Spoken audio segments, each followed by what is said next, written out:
Buenos días a todos, mi nombre es Flores Cristian, soy Fellow de Cirugía Torácica del Hospital Durán.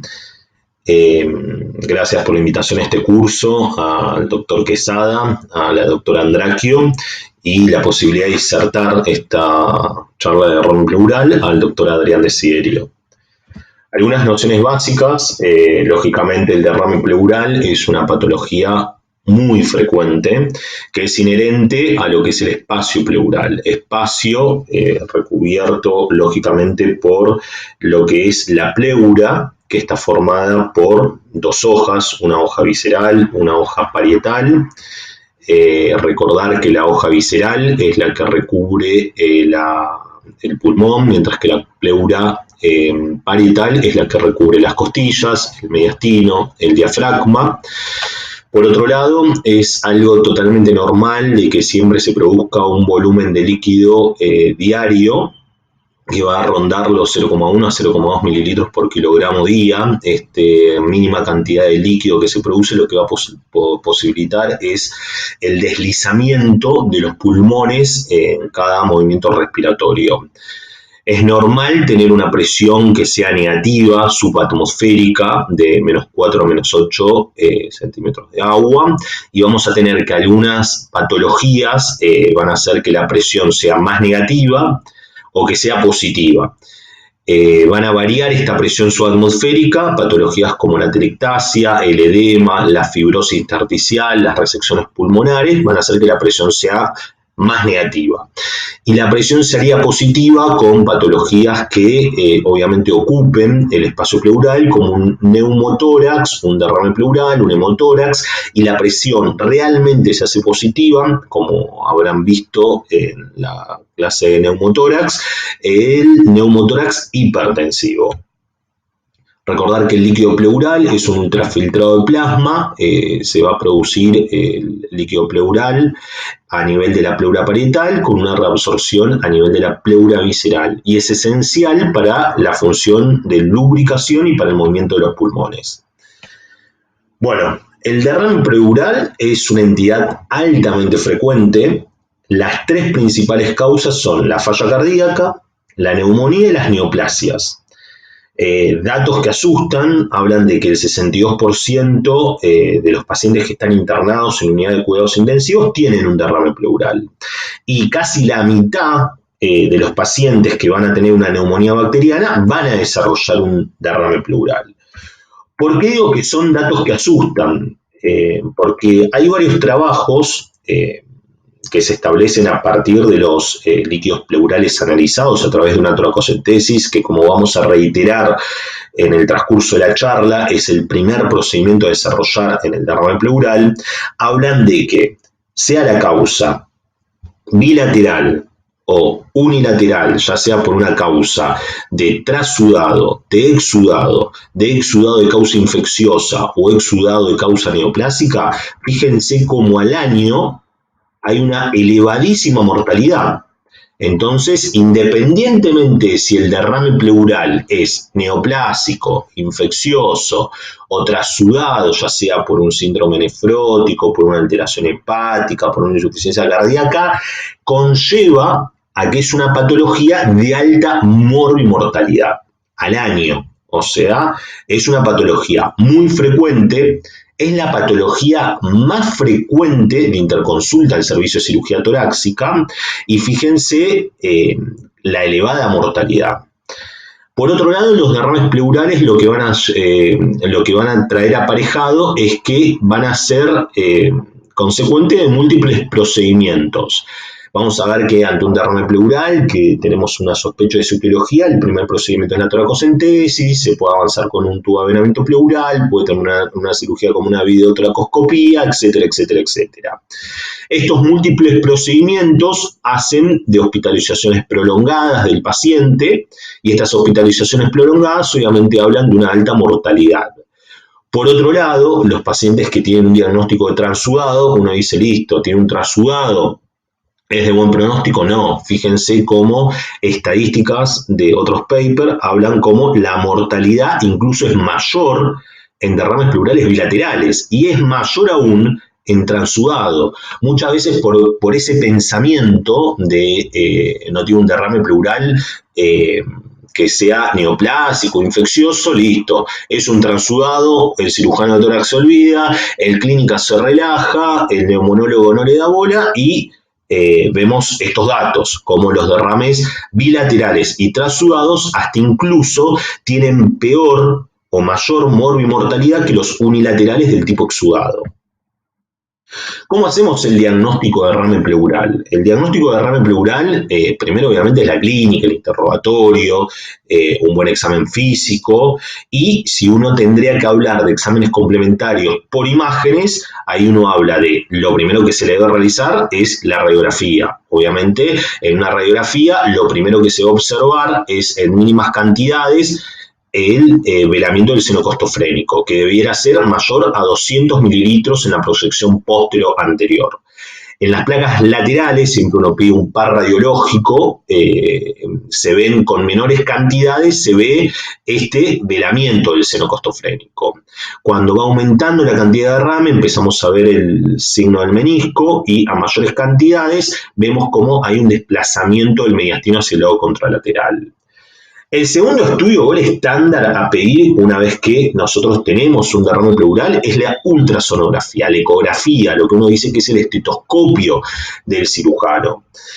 Y vamos a tener que es la modalidad más frecuentemente utilizada luego de la detección de un derrame pleural por una radiografía. ¿Por qué? Porque nos permite tres cosas. Primero, confirmar la presencia o ausencia del derrame pleural. Después, la caracterización del líquido pleural.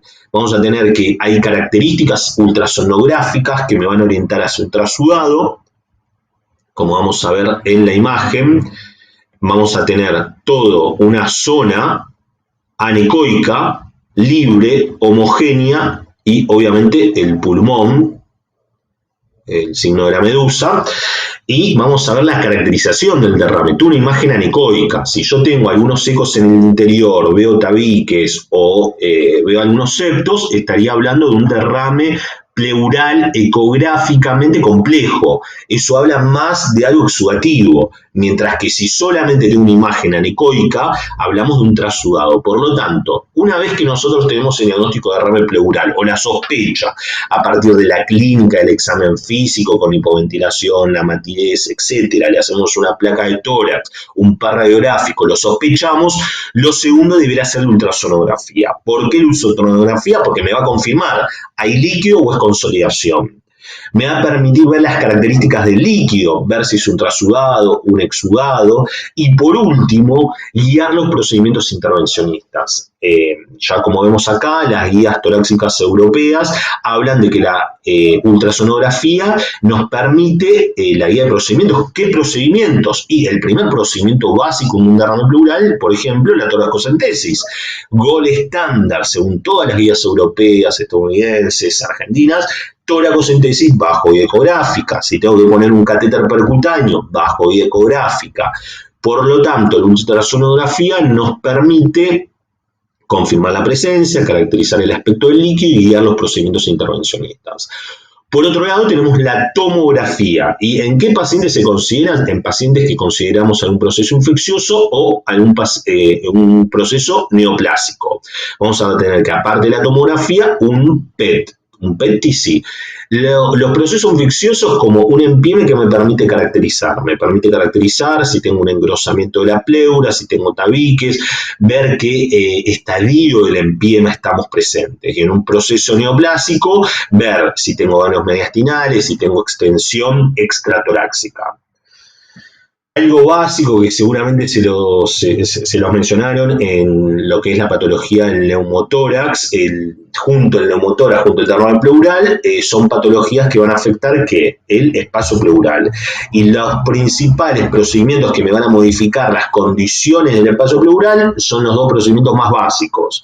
La punción pleural o toracocentesis, en la presencia de líquido, vamos a tener para hacer una toracocentesis evacuadora y diagnóstica, y el drenaje pleural con tubo, y en el día de hoy en la pandemia, con la utilización de filtro ante un derrame pleural masivo que se realiza toracocentesis, se puede ser opción el drenaje de avenamiento pleural.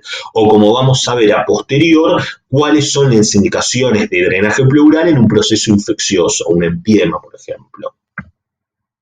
Bueno, esto es básico, creo que uno de los conceptos más grandes. Yo realizo un diagnóstico de derrame pleural, primero ante la sospecha, examen clínico, examen físico, examen radiológico, le pido una radiografía, le pido una ecografía, le pido una tomografía, lo sospecho, lo confirmo, lo primero que hago con un paciente con un derrame pleural no es colocarle un tubo de avenamiento pleural, no es colocarle no es pensar en una cirugía, no es pensar en que es un trasudado y que es de tratamiento clínico, ni mucho menos.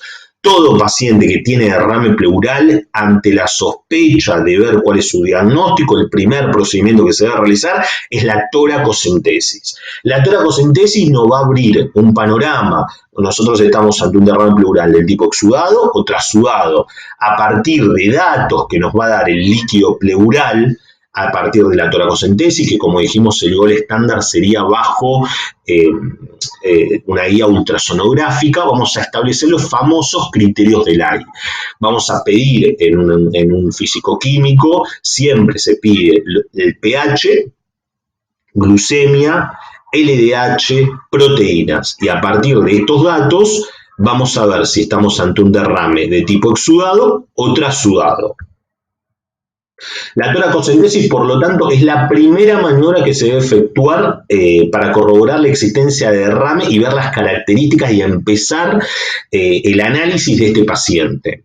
¿Qué hacemos con el líquido? Y lo que obtenemos lo mandamos a físico-químico. En físico-químico, el principal marcador de que si el paciente en un cuadro infeccioso va a requerir tubo de avenamiento pleural o no, va a ser el pH. Por lo tanto, es fundamental. Muchas veces uno saca líquido pleural, lo manda a físico-químico, a citología y a bacteriología, y son 3 tubitos. Y nos falta el famoso cuarto tubito, que es la jeringa heparinizada para el pH. Establecemos el pH, establecemos la LDH, las proteínas, la glucosa, y en algunas patologías más específicas o ante la presencia de alguna patología subyacente, si yo sospecho, por ejemplo, una TBC, se manda para DADA, si sospecho una perforación esofágica, por ejemplo, se manda para mirasa, si sospecho en un quilotórax, se pide triglicéridos, o obviamente, ante la sospecha de un hemotórax, se puede pedir un hematocrito. Por otro lado, mandamos a citología. El rédito de la citología, recordar que no es que si yo punzo me da citología negativa, el paciente no tiene un proceso neoplásico. El 30 al 40% dará realmente falsos positivos o realmente citologías positivas en pacientes con una entidad neoplásica subyacente. Por eso, cada vez que uno tiene una muestra de derrame pleural, debiera desarrollar el análisis citológico de ese derrame. ¿Está bien? Recordar que nada más que el 30 al 40% de los derrames neoplásicos me van a dar una citología positiva. Y obviamente se manda a cultivo. Todo esto obviamente es un análisis de laboratorio, pero nosotros también debemos ver lo que es la macroscopía. Nosotros, si tenemos un líquido seromático, sospechar una patología neoplásica, ante un líquido blanquecino maloliente, sospechar en que es un proceso, un empiema, si es lechoso, un quilotórax, si es citrino, pensar en una TBC o en un proceso de trasudado. Obviamente la toracocentesis es un procedimiento, es el primer procedimiento que yo debo desarrollar en un paciente con un derrame pleural, pero no es inocuo de tener complicaciones. ¿Qué complicaciones podemos tener en una toracocentesis? Y la hemorragia por punción sobre el borde inferior de la costilla, donde pasa el paquete vasculonervioso. Nosotros siempre recordar que para abordar el espacio pleural, ya sea para una toracocentesis, un tubo de avenamiento pleural o el trocar en una videotoracoscopía, siempre debemos ir por el borde superior de la costilla inferior, dado que por el borde inferior de la costilla superior pasa el paquete vasculonervioso. Si yo realizo una punción en el borde inferior de la costilla superior, le puedo pegar al paquete vasculonervioso y producir una hemorragia. Nosotros teníamos un procedimiento para establecer un proceso trasudado, punzamos un paquete vasculonervioso y podemos producir una hemorragia, y ese paciente después va a ser pasible de un procedimiento más grande como una cirugía para remover los coágulos. Por eso siempre respetar la anatomía torácica para los procedimientos. Podemos desarrollar un neumotórax. Se ha visto que la utilización de la ultrasonografía lo que hizo es disminuir en forma importante el número de complicaciones, y una de las complicaciones que más se ha disminuido es la realización de neumotórax. ¿Por qué? Porque es un procedimiento, si yo lo realizo bajo guía ultrasonográfica, donde yo veo lo que estoy punzando, veo si estoy punzando pulmón, si estoy punzando líquido. Entonces, una de las importancias de la utilización de la ultrasonografía es, como dijimos, disminuir el número de complicaciones del procedimiento a realizar.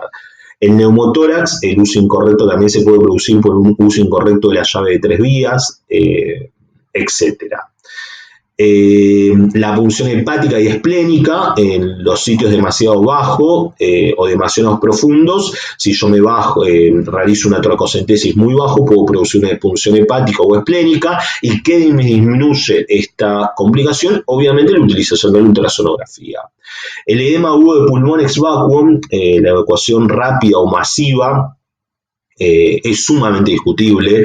La realidad es que la mayoría de la literatura antigua y menos la moderna hablan de que se debe realizar una evacuación de 1 litro, 1,5 litros. Bibliografía más moderna habla de que este edema agudo de pulmón ex vacuum es totalmente independiente a la cantidad de líquido que se drena, y pregonan de que si se realiza una toracocentesis evacuadora, realizar la evacuación de la mayor cantidad. La verdad que la bibliografía hace que este tema sea sumamente discutible. Repito que los más conservadores hablan de que debe ser una evacuación lenta y no mayor a 1,5 litros, pero bibliografía más moderna por ahí discute un poco este concepto. Bueno, vamos a ver algunas características, algunas nociones básicas que me parece interesante que vean los residentes de cirugía general, más que nada para no cometer el típico error de poner un tubo de avenamiento pleural ante la presencia de todo derrame pleural. Derrame pleural neoplásico. Recordad que en el derrame pleural neoplásico, cuando se presenta un derrame pleural masivo, una de las principales causas son los derrames pleurales neoplásicos, y dentro de esta entidad las causas más frecuentes de producción son el SEA de pulmón, el SEA de mama, los linfomas, ovario. Ante el derrame pleural neoplásico, volvemos al inicio. Lo primero que realizo es una toracocentesis, más allá de que tenga un velamiento pleural completo. Ustedes me pueden decir, pero doctor, tiene un derrame pleural masivo, tiene descompensación hemodinámica. Bueno, no es indicación de tubo de avenamiento pleural, es indicación de una toracocentesis diagnóstica para ver cuál es el origen, y evacuadora para mejorar el estado hemodinámico del paciente. O sea, ante todo derrame pleural, lo primero es la toracocentesis. Ante un derrame pleural de sospecha neoplásico, ¿por qué? Porque ya tiene un antecedente de un SEA de mama, tiene antecedente de linfoma, tuvo un antecedente de un SEA de ovario, o ya tiene un diagnóstico de pulmón certificado. Lo que se debe hacer es la toracocentesis. ¿Para qué?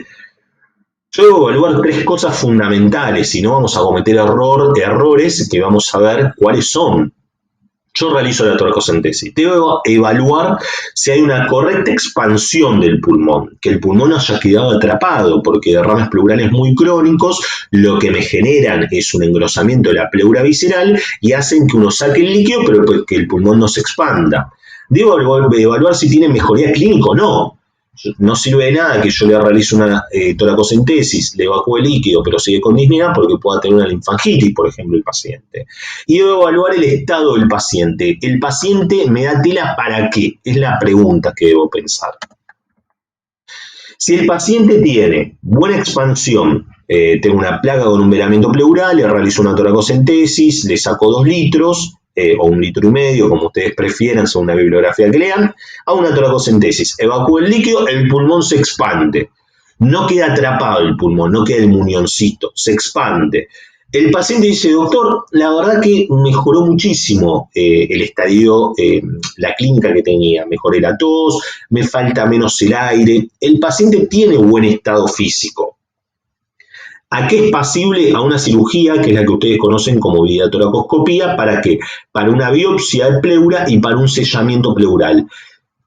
El concepto de sellamiento pleural, siempre le digo a los residentes, es un concepto que se debe tener, pero siempre y cuando, o es una técnica quirúrgica que se debe desarrollar, cuando hay contacto de pleura visceral con pleura parietal. Si yo realizo una toracocentesis, el pulmón no se expande, me queda atrapado, no se puede hacer un sellamiento pleural, porque para que se selle la pleura, ya sea por mecanismos mecánicos como la abrasión pleural o con mecanismo físico como instalación de talco, bleomicina, hidróxido de sodio y opovidona, necesito que las pleuras contacten. O sea, antes de proponer a un paciente con un derrame pleural neoplásico, si tiene indicación de videotoracoscopía o no, lo primero es la toracocentesis. Debe evaluar que el pulmón realmente expanda. Si no tiene mejoría clínica, el estado del paciente no es bueno, o el pulmón no expande, y son pacientes que son pasibles de someterlos a toracocentesis periódicas o la colocación de catéteres permanentes. Estos catéteres permanentes le permiten al paciente que irse a su casa, y obviamente lo manejan ellos. Es un mecanismo que tiene una válvula unidireccional que me permite la salida del líquido solamente para un lado. Entonces, los pacientes que cumplen los criterios de sellamiento pleural o de cirugía son pasibles de cirugía, pero el paciente que el pulmón no expande o no tiene mejoría clínica o el estado del paciente no es bueno, no lo puedo someter a una cirugía. Lo puedo someter a una toracocentesis periódica si el estado del paciente está muy deteriorado, o si el estado del paciente es bueno, que puede ser manejado ambulatoriamente, pensar en algunos procedimientos que puedan llegar a ser ambulatorios, como por ejemplo la colocación de catéteres permanentes de manejo por el paciente. ¿Qué nos evitamos con esta filmina y este concepto de siempre evaluar luego una toracocentesis, la expansión del pulmón, la mejoría clínica y el estado del paciente? Estas cosas. Es esto una radiografía de tórax, donde vamos a tener la colocación de un tubo de avenamiento pleural, pero una vez que le colocamos el tubo de avenamiento pleural, vemos que tiene un nivel de líquido, obviamente, y que el pulmón quedó obviamente atrapado. Para evitar estas cosas, es típico que el cirujano torácico al día siguiente, después de una guardia, muestren estas radiografías y donde siempre decimos lo mismo. Todo derrame pleural, lo primero es la toracocentesis. Si ustedes están pensando en un proceso neoplásico, en un proceso infeccioso, toracocentesis evacuadora para ver si hay ¿cómo se llama? Si va a haber una expansión pulmonar. Acá, ¿por qué el pulmón no expandió? Y el pulmón no expande por esto, porque vamos a tener una pleura visceral engrosada, ya sea por un proceso infeccioso crónico o por un proceso neoplásico. Lo que nos evitamos justamente es esto, las colocaciones de tubo avenamiento pleural, que después lo vamos a tener al paciente durante 3 semanas dando débito y no nos vamos a poder sacar el tubo. Estos pacientes, si yo le hubiese realizado a este paciente con esta radiografía una toracocentesis y hubiese observado que no hay una expansión pulmonar, hubiese evaluado si tiene mejoría clínica, si está en buen estado físico, la posibilidad de colocar, por ejemplo, un catéter permanente. Con el catéter permanente el paciente se va a la casa. Con este tubo de avenamiento pleural no le solucionamos nada al paciente, le aumentamos la comorbilidad de estadios prolongados hospitalarios. Bueno, esto es la videotoracoscopía, como ustedes habrán visto, cada vez que suben una cirugía con sellamiento pleural, vemos cómo a través de una videotoracoscopía nosotros podemos observar, lo primero que hacemos es la exploración torácica, observamos lo que es la pleura visceral, la pleura parietal, evacuamos todo el líquido, todo el derrame, ese derrame lo mandamos a citología también, a cultivo, lo mandamos a analizar, etcétera, etcétera, pero lo más importante es tomar biopsia de la pleura parietal. Recordar que las biopsias es de la pleura parietal parietal, nunca de la pleura visceral. ¿Por qué? Porque la pleura parietal está unida de forma laxa a la parrilla costal, mientras que la pleura visceral está unida de forma firme al pulmón. Si yo tomo biopsia de la pleura visceral, lo que puede ocurrir es que sangre. Una vez que tome muestra de la pleura parietal, yo le puedo pedir, si tengo una intubación selectiva, le puedo pedir al anestesista que insufle el pulmón, veo cómo tiene una expansión y una vez de corroborar la buena expansión, se instila talco para un sellamiento pleural posterior al paciente, que siempre se le explica que este sellamiento pleural no tiene una tasa de éxito del 100%. Lo que siempre uno le dice en el consultorio es que va a ser sometido a una cirugía en donde las tasas de recidiva, de acuerdo con qué elemento lo realizo, el talco tiene tasa de efectividad del 70-80%, pero que siempre existe un margen de recidiva del líquido, que si bien puede existir este margen de recidiva del líquido pleural neoplásico, hace que si en vez de juntar 2 litros un mes, lo genere en 6 meses. Es calidad de vida para el paciente. Bueno, este concepto me pareció interesante. Otro de los errores más frecuentes que he visto es la colocación de un tubo de venda pleural en uno de los diagnósticos diferenciales más frecuentes del derrame pleural masivo, que es la atelectasia. La verdad que uno se cansa de ver estas radiografías que son confundidas con un derrame pleural masivo y le terminan colocando un tubo de avenamiento pleural con ninguna finalidad. Bueno, ¿cuál es la principal diferencia entre una radiografía y otra? La principal diferencia vemos como ante un derrame pleural nosotros vemos que el mediastino, si no está fijo, va hacia el lado contralateral. ¿Por qué digo si no está fijo? Porque si yo tengo un derrame pleural neoplásico, muchas veces tenemos el mediastino fijo y no tenemos esto tan notorio. Y la atelectasia lo que produce es que el mediastino vaya hacia el lado homolateral. Por lo tanto, en un derrame pleural masivo voy a tener algunas características como el desviamiento del mediastino hacia el lado contralateral, el descenso del diafragma homolateral y el ensanchamiento intercostal. Mientras que en una atelectasia voy a tener el mediastino hacia el mismo lado, voy a tener el ascenso del diafragma homolateral y el estrechamiento de las costillas. Ante un antecedente de una neumonectomía voy a tener lo mismo. Si bien al principio voy a tener aire en una neumonectomía, esto se va a llenar de líquido, fibrosis, y me va a generar una placa muy parecida. En una tomografía vemos esto, como ante un derrame pleural yo voy a tener líquido, descenso del diafragma homolateral, desviamiento hacia el lado contralateral del mediastino, a diferencia de una atelectasia. Yo en la atelectasia, ¿qué voy a tener? Voy a tener que el mediastino va hacia el lado homolateral al derrame, un ascenso del diafragma y el estrechamiento de las costillas. Fíjense qué diferente se ve una tomografía de otra tomografía. ¿Por qué se produce una atelectasia? Este paciente, por ejemplo, tenía una amputación del bronquio fuente derecho, y esa amputación del bronquio fuente derecho, que fue pasible de una fibrobroncoscopía posterior y dio que tenía una neoplasia a nivel endobronquial, producía todo un colapso del pulmón.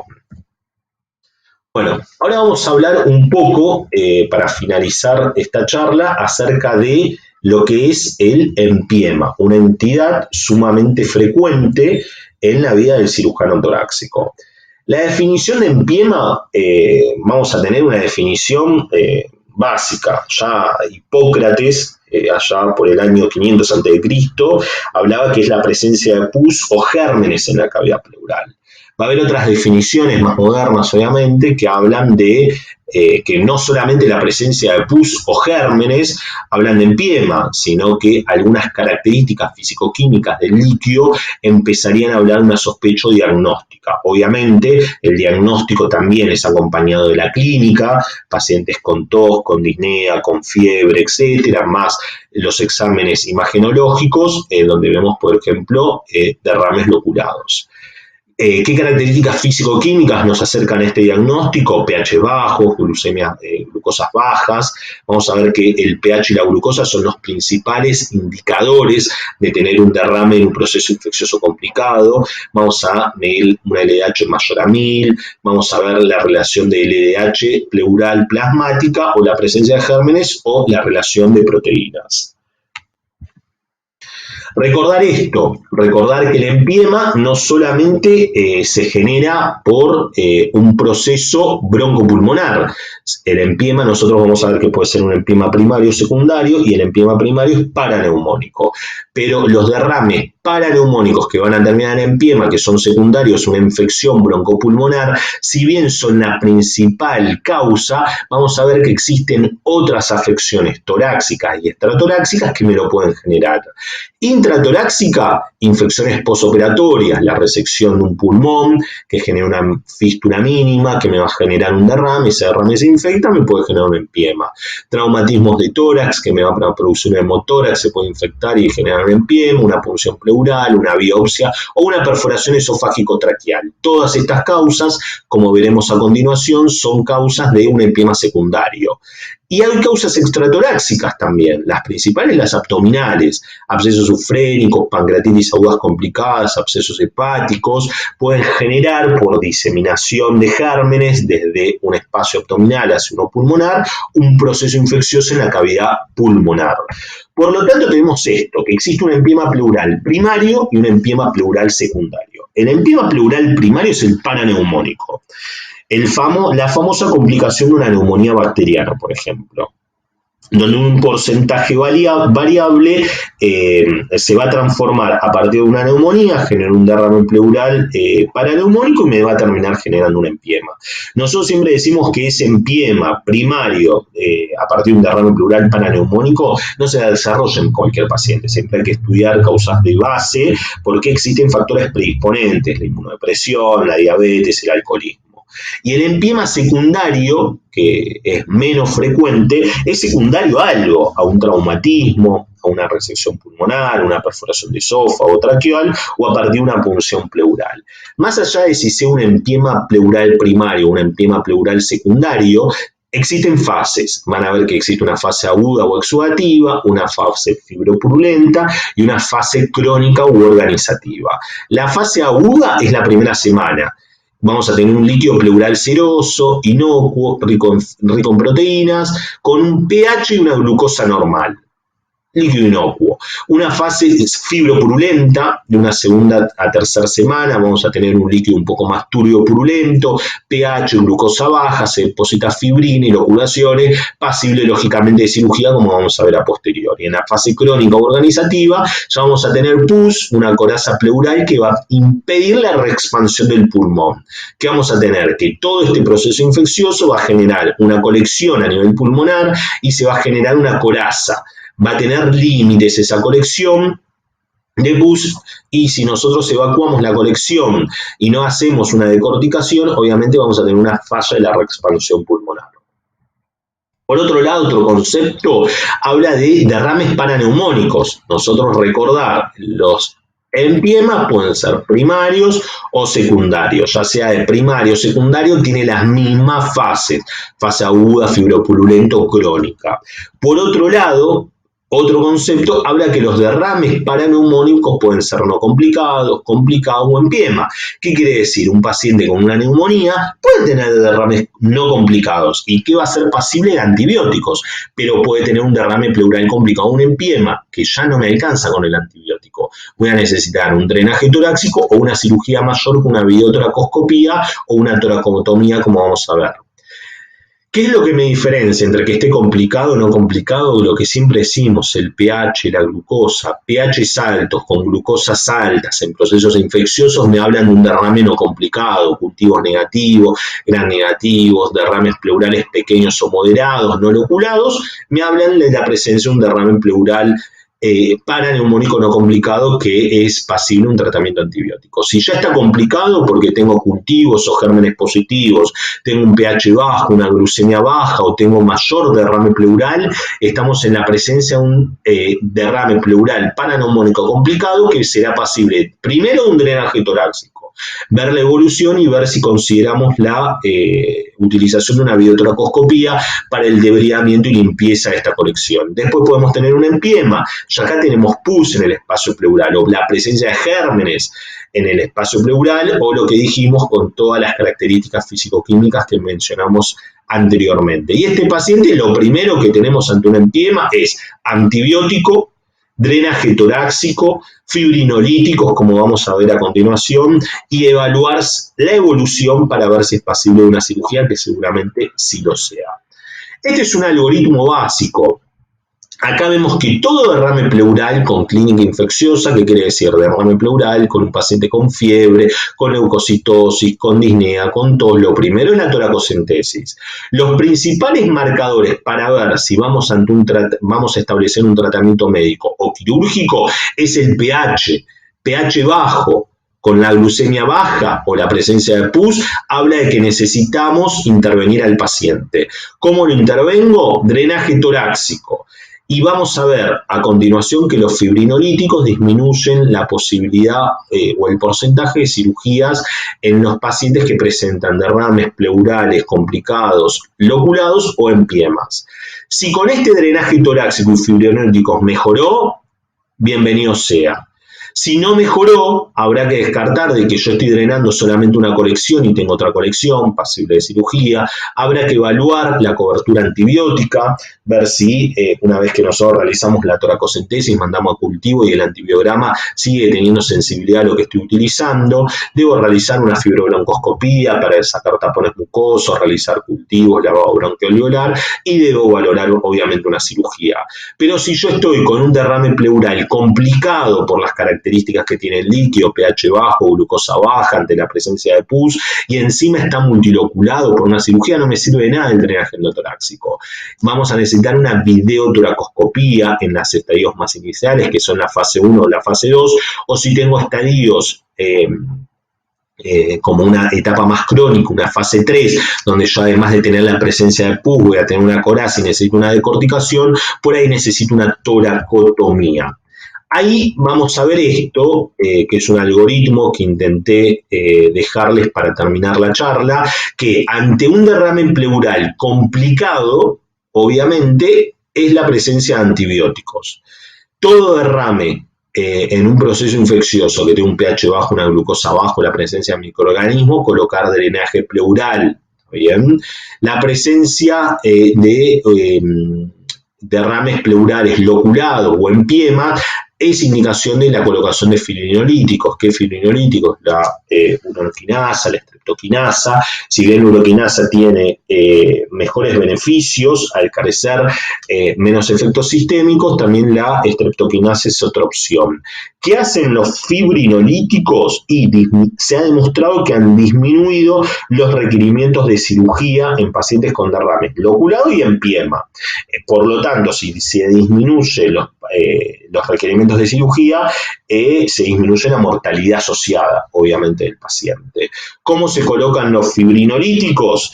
Y lo que se hace, por ejemplo, con la uroquinasa, es instilar 100.000 unidades internacionales diluidas en 100 mililitros de suelo fisiológico a través del drenaje endotorácico. Clampeo el drenaje endotorácico, instilo a la cavidad pleural, luego lo desclampeo. Si el paciente no mejora clínicamente ni imagenológicamente o tiene derrames loculados, ya ni el antibiótico, ni el drenaje torácico, ni el fibrinolítico me van a dar una solución a este proceso infeccioso. Vamos al siguiente paso, que es la cirugía. La cirugía podemos realizarla por videotracoscopía en estadios más iniciales, donde se realiza un debridamiento de todas las adherencias, se realiza la evacuación de todo el material purulento. Acá tenemos una videotracoscopía donde se ve obviamente la evacuación de todo el material purulento, luego obviamente se va a realizar la decorticación de todo el proceso o toda la coraza que rodea este material fibropurulento, pero nosotros vamos a ver que en estadios más avanzados, si bien esto en los estadios más agudos o subagudos, la videotracoscopía es el gol estándar, vamos a ver estadios muy crónicos que van a ser pasibles de cirugías abiertas, de toracotomía, a través de distintos abordajes, donde lo que yo voy a tener que realizar es la decorticación de todo el proceso infeccioso más la evacuación del material purulento. O sea, la videotoracoscopía es el gol estándar en los estadios más iniciales. Por ahí, ante un estadio más crónico, puedo empezar por videotoracoscopía, pero puedo terminar en una decorticación por toracotomía. Ante el fallo de una toracotomía, yo lo decortiqué al paciente y no tengo una buena evolución, porque persiste una falla de expansión, nosotros siempre decimos que el paciente no se lo decortica 2 veces. El paciente se lo decortica por toracotomía una vez y si no anda, después va a ser pasible la famosa ventana pleurocutánea o lo que es la toracostomía abierta. Este procedimiento son más pasibles en derrames pleurales muchísimo más crónicos, en donde se sabe que no va a haber una reexpansión pulmonar, y como no va a haber una reexpansión pulmonar, hay una cavidad que la debemos comunicar con el exterior para después, a través de curaciones, que se produzca el relleno y obviamente la cicatrización de toda esa cavidad que lógicamente no iba a cicatrizar si no realizábamos la toracostomía abierta o la famosa ventana pleurocutánea. Para finalizar, vamos a ver las conclusiones. ¿Cuáles son las conclusiones? Que el derrame pleural es una entidad muy frecuente, no es frecuente, es muy frecuente. Es la principal interconsulta a cirugía del tórax, al neumonólogo, al clínico, de una patología torácica. Condiciona una alta morbimortalidad independientemente si el derrame es unilateral, bilateral, si es trasudado o exudado, como vimos anteriormente. Los criterios del AI hoy por hoy ya son insuficientes para establecer un diagnóstico preciso. ¿Por qué? Porque yo con los criterios del AI me quedo corto. Yo sé, bueno, es trasudado. Y bueno, el clínico es trasudado, hay que estudiarlo. Es exudado. ¿Y qué hago con eso? Es exudado infeccioso, es exudado paraneoplásico. Si bien nos abre las aguas hacia 2 grandes grupos, obviamente hay que seguir con el estudio y por eso habla que los criterios del AI hoy por hoy son insuficientes para establecer el diagnóstico del paciente. Y yo me quedo con esto, lo que siempre me pregonaron y lo que siempre uno trata de enseñar. Que el enfoque del paciente no es el paciente tiene un derrame pleural, ya está, es el neumonólogo. El paciente tiene un derrame pleural infeccioso, es el cirujano torácico. No, el trabajo es multidisciplinario. Para la evaluación, para finalizar con una conducta quirúrgica o no quirúrgica, ver el tratamiento antibiótico, etcétera, siempre los pacientes se deberán discutir en forma multidisciplinario. El paciente no necesita un buen clínico, necesita un buen clínico, un buen neumonólogo, un buen cirujano torácico. Las decisiones se toman en conjunto. ¿Para qué? Para garantizar que haya menor cantidad de intervenciones, que las intervenciones, si las hay, sean más tempranas y sean adecuadas para mejorar la morbimortalidad del paciente, mejorar la calidad de vida del paciente y mejorar obviamente los costos y duración hospitalaria. Pero bueno, ese concepto de que el paciente es del clínico, es del neumonólogo, del cirujano torácico, no, el paciente es de todos.